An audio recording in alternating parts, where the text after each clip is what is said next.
Oke, kali ini saya akan ajak kalian langsung untuk melihat contoh-contoh perangkat input output sederhana di laboratorium PLC yang nantinya ketika kalian di semester berikutnya akan bertemu dengan peralatan ini untuk praktikum PLC, baik PLC 1 maupun PLC 2. Nah, di sini bisa kita lihat contoh di dalam alat peraga.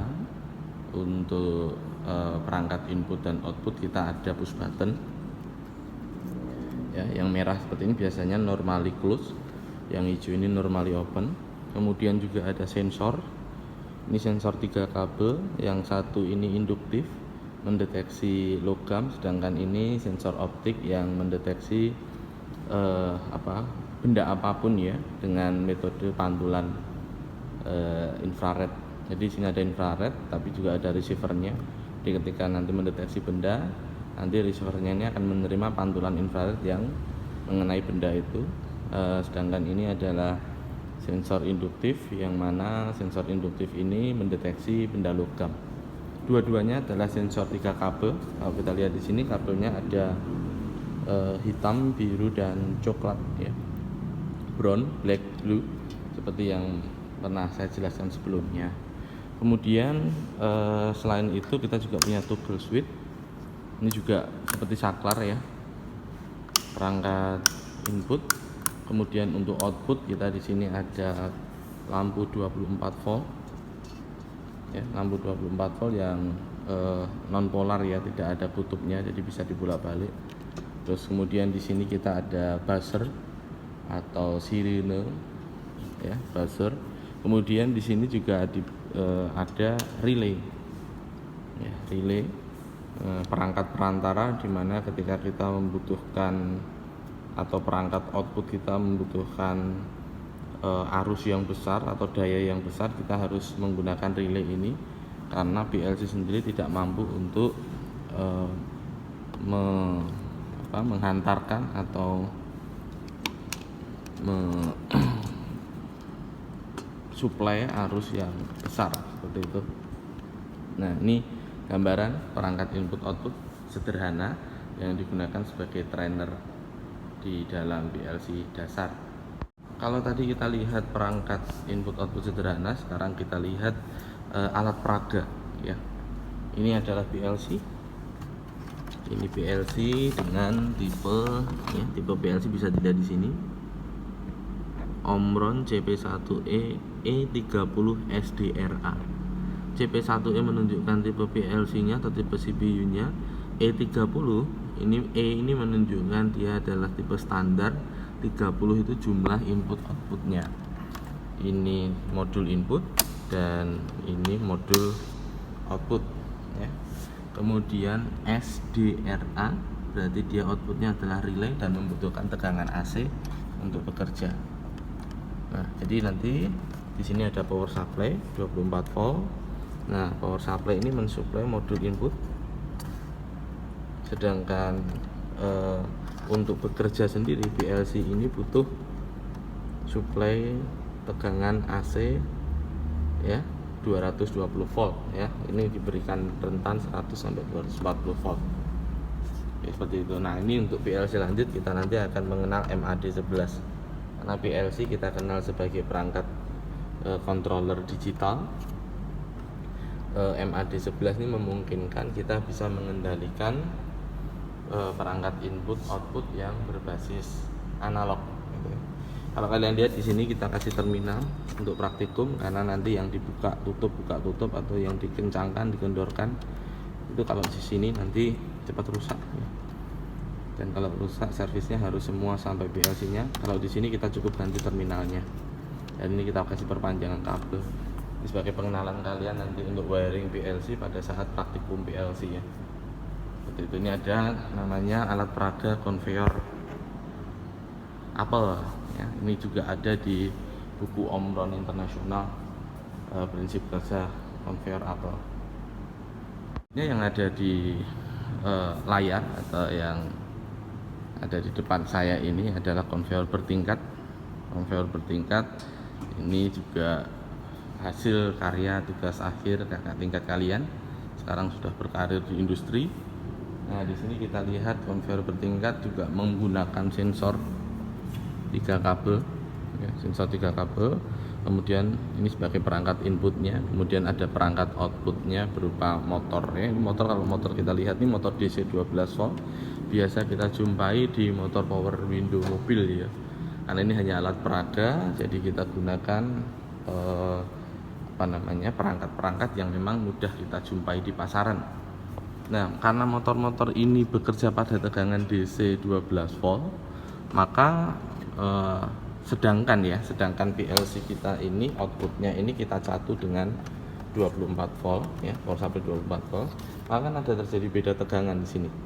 Di sini 24 volt, sedangkan di sininya adalah motor-motor 12 volt. Nah, maka tugas dari output PLC ini tidak langsung untuk mengaktifkan motor. Ya, karena memang motor juga membutuhkan daya yang cukup besar, wattnya juga besar, otomatis ampernya juga besar. Maka kita butuh bantuan relay. Ini ada 3 relay untuk mengendalikan 3 motor. Jadi output PLC di sini dia akan mengendalikan relay, kemudian relay mengendalikan motor-motor itu. Ya, sedangkan perangkat inputnya, wiring perangkat inputnya sama, sederhana, sama. Jadi langsung misalnya ini kita lihat wiring perangkat inputnya ya, karena perangkat inputnya ini kita lihat.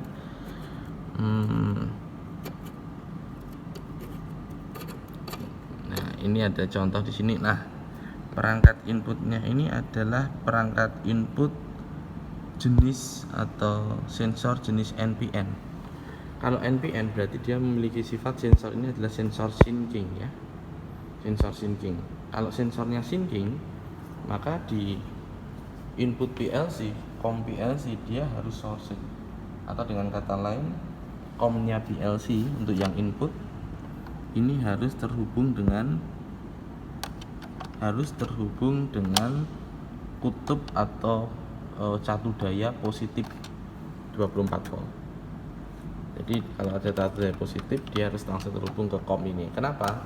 Karena perangkat inputnya NPN atau syncing, maka di sini harus sourcing. Kalau nanti kita ketemu sama perangkat input yang sourcing, maka di sini harus syncing. Coba kita lihat yang selanjutnya. Ini adalah alat peraga untuk sistem sorting, stamping, packaging ya. Jadi di sini ada satu benda, ini benda logam. Kalau ada benda logam melalui konveyor ini, konveyor bergerak, ada benda logam, maka benda logam ini harus disorting.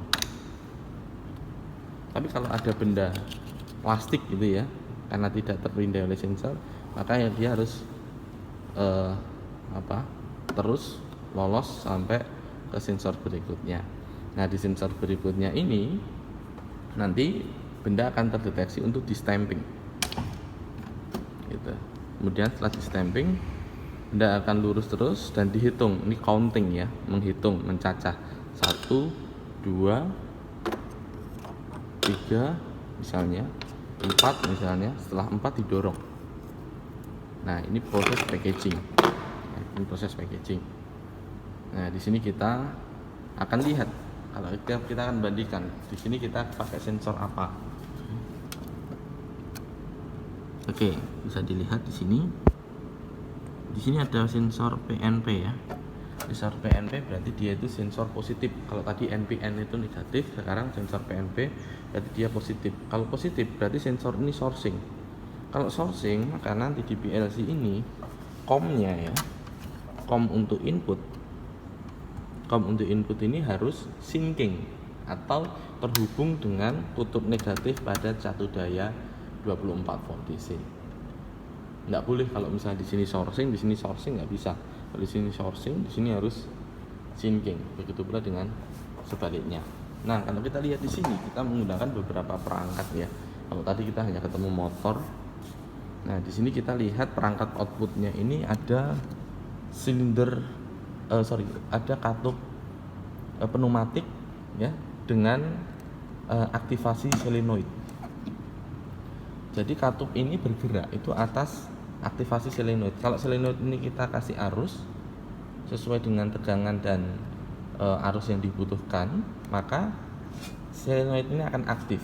Nah, kalian pada saat ini juga mempelajari atau mungkin juga praktek pneumatik hidrolik mungkin ya.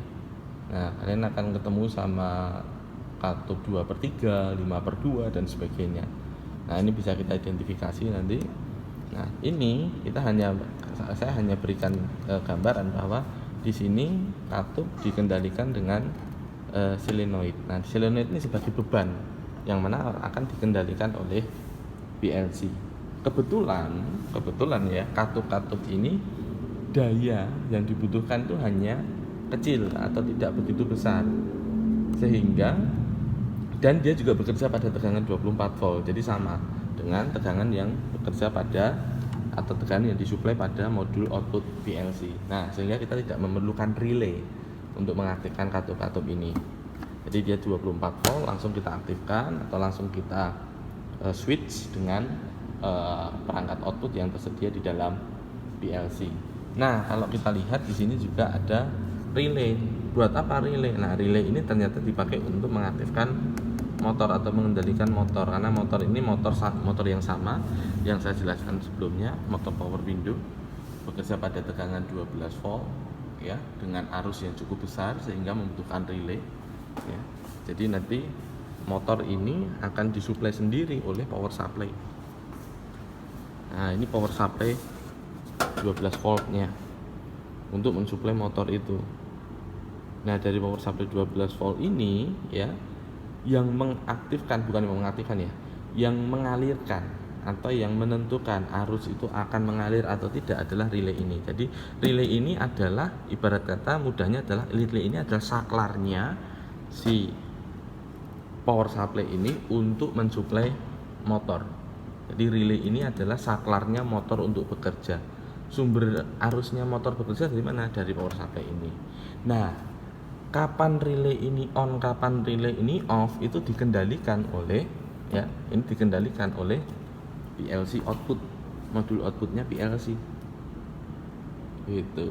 Jadi modul PLC-nya output ini tidak langsung mengendalikan motor DC 12 volt ini, tapi modul output PLC ini hanya mengendalikan kapan si relay on dan kapan si relay off.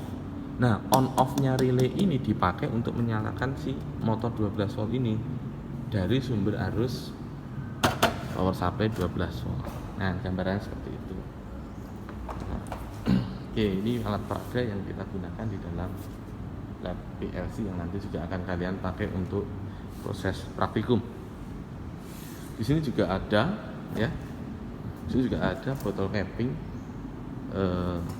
alat peraga penutupan botol. Ini ada di YouTube juga, di YouTube saya. Cari aja botol capping machine gitu di YouTube, kemudian dikasih ATW gitu, nanti akan muncul. Nah, perangkat yang digunakan kurang lebih sama, ada silinder pneumatik di situ, kemudian juga ada relay. Kita gunakan relay karena katup pneumatiknya di sana bekerja pada tegangan AC 220. Itu tegangan atau listrik yang berbeda dengan listrik yang kita gunakan untuk mensuplai modul output ini. Nah, kalau kita lihat di sini loh, ini PLC-nya beda nih. Nah, PLC-nya lebih komplit. Kita lihat, kita cek tipenya apa. Nah, kalau cek tipe PLC ada di sini. CP1E N30DRA, berarti dia N series bukan E series, kalau sebelumnya yang E series. Nah, ini sebagai gambaran buat kalian, saya kira menjadi pencerahan buat kalian dalam mata kuliah ini.